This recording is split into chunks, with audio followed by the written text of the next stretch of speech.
Bonjour à tous, j'espère que vous allez bien. Aujourd'hui, nous allons réaliser une galette des rois. Ce sera la dernière galette des rois de l'année d'une façon assez particulière. Donc, vous vous rappelez, il y a quelques jours, on a fait cette pâte feuilletée.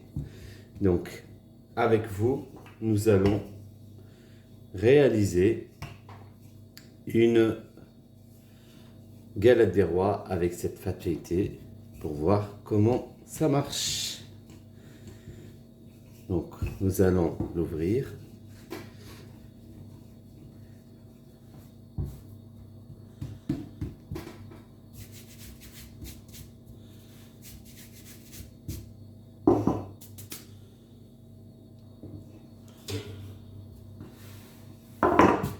Essayez d'enlever toujours l'excédent de farine et de l'ouvrir des deux côtés. Donc, d'à chaque fois, l'inverser. Une fois de ce côté et une fois de l'autre.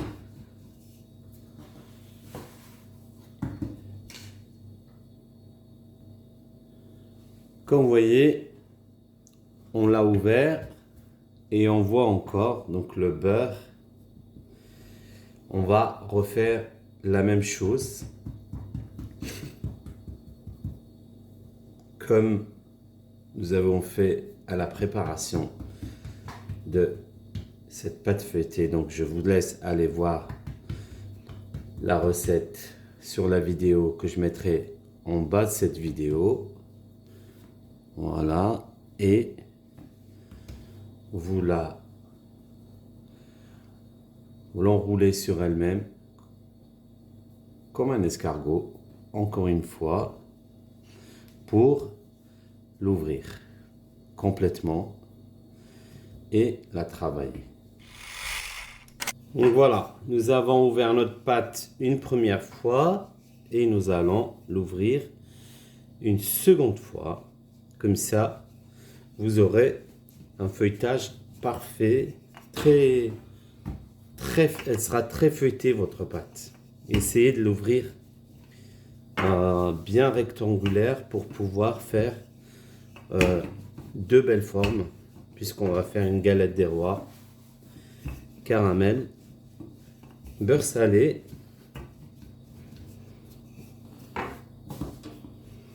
et des poires. Vous allez voir, ça va être quelque chose de très sympa.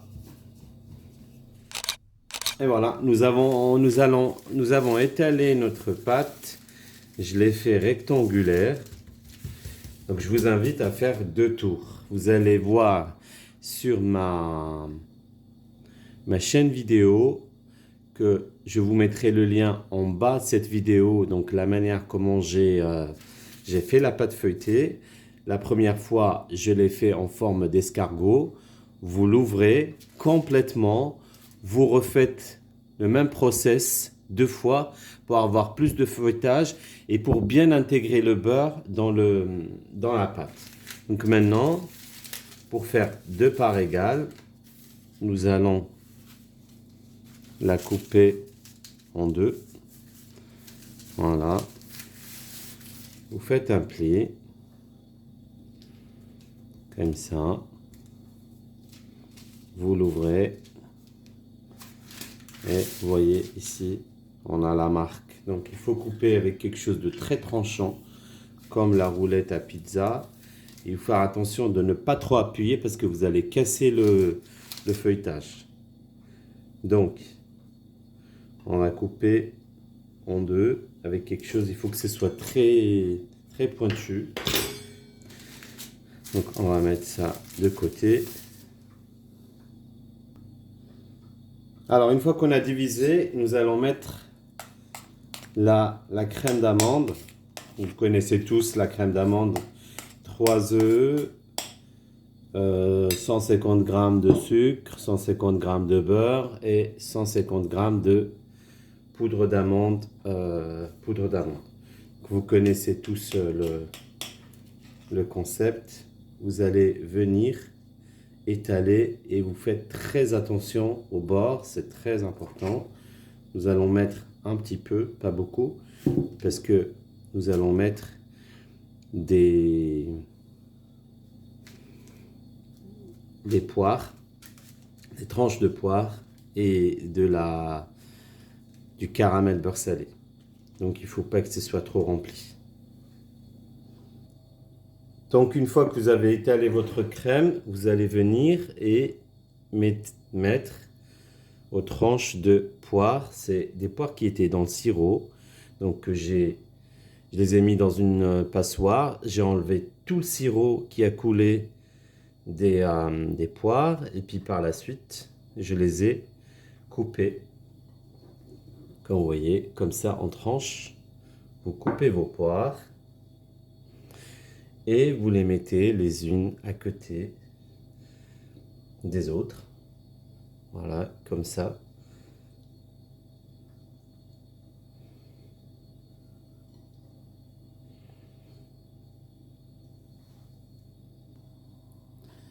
Maintenant, par-dessus vos tranches de poire, vous vous rappelez notre caramel beurre salé.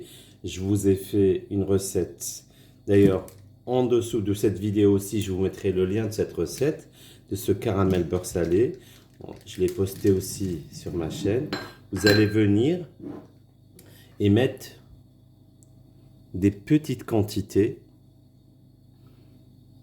de caramel. Vraiment des petites quantités. Pas trop. Quand ça coule, ça cuit, ça coule.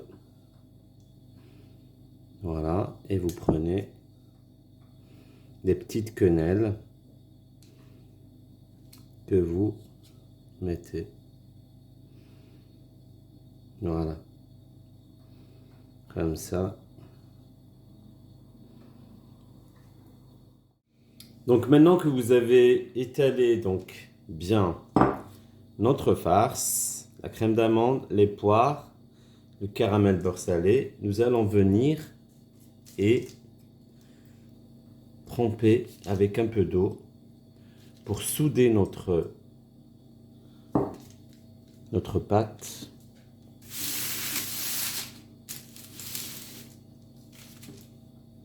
Pour souder notre pâte.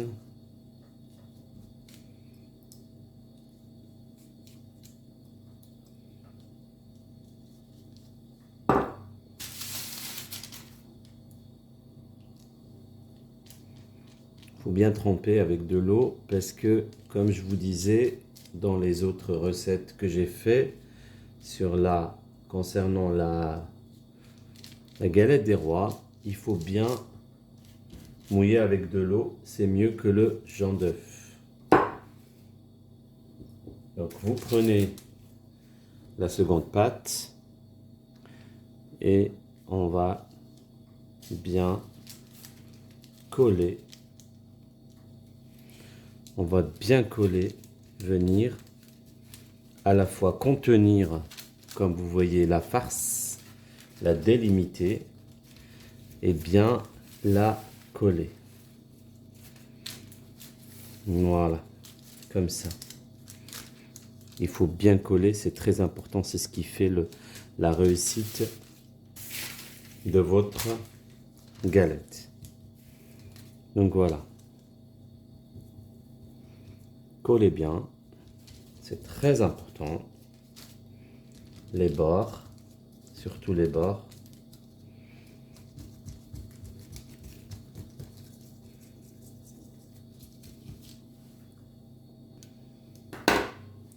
Donc comme je vous disais, insistez bien sur le collage de vos bords, c'est très important. Maintenant nous allons décorer. Bon, vous savez comment décorer, hein, c'est facile, hein, c'est pas quelque chose de...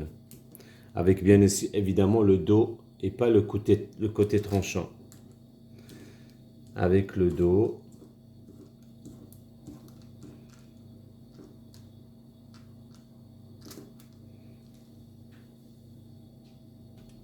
Voilà, une fois que vous avez chiqueté tout le bord, nous allons badigeonner avec du jaune d'œuf. comme je vous disais dans ma vidéo que j'ai réalisée, la galette des rois que j'ai réalisée, vous pouvez aller voir sur ma chaîne avec des ingrédients un peu particuliers. Vous pouvez aller voir le secret un peu de cette galette des rois. Il est préférable de la badigeonner la première fois, laisser sécher, mettre au frigo et de la rebadigeonner une seconde fois, comme le font dans les boulangeries, les pâtissiers, les professionnels. Et c'est ça le secret d'une brillance parfaite d'une galette des rois. Donc la brillance vient le fait de l'avoir badigeonné 2 fois. C'est ça.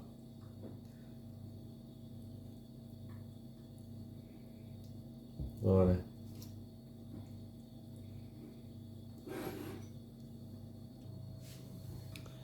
Comme vous voyez, moi je l'ai décoré avec donc une fourchette dans ce sens-là, comme vous voyez.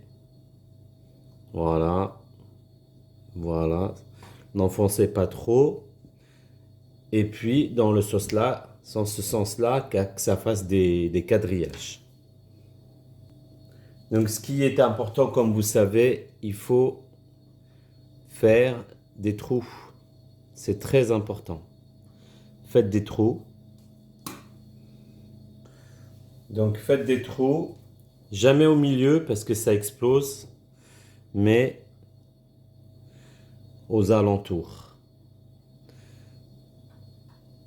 Aux alentours, faites le plus de trous que vous pouvez. Ça va aérer votre galette et elle va évacuer toute la vapeur qui est à l'extérieur avec l'eau de la crème, l'eau des poires, l'eau du caramel.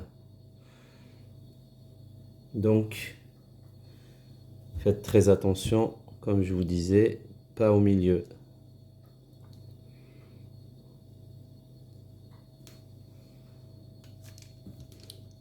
Donc, comme vous voyez, notre galette est prête. Elle doit aller au four, 170 degrés, à peu près entre 45, 1 heure, 1 heure 10, voire plus d'une heure. Donc, surveillez, ça dépend de la qualité de votre four. Si c'est un four chaleur tournante, si c'est un four chaleur statique, si c'est un four électrique ou four à gaz, surveillez-la bien. À partir de 45 minutes, il faut vraiment que vous donniez un coup d'œil. Donc, je vous la montrerai à la sortie du four et je vous dis à tout de suite. Et voilà, comme vous voyez, notre galette, elle sort du four. C'est un très très beau feuilletage, vraiment, hein. Vous pouvez la badigeonner avec un peu de...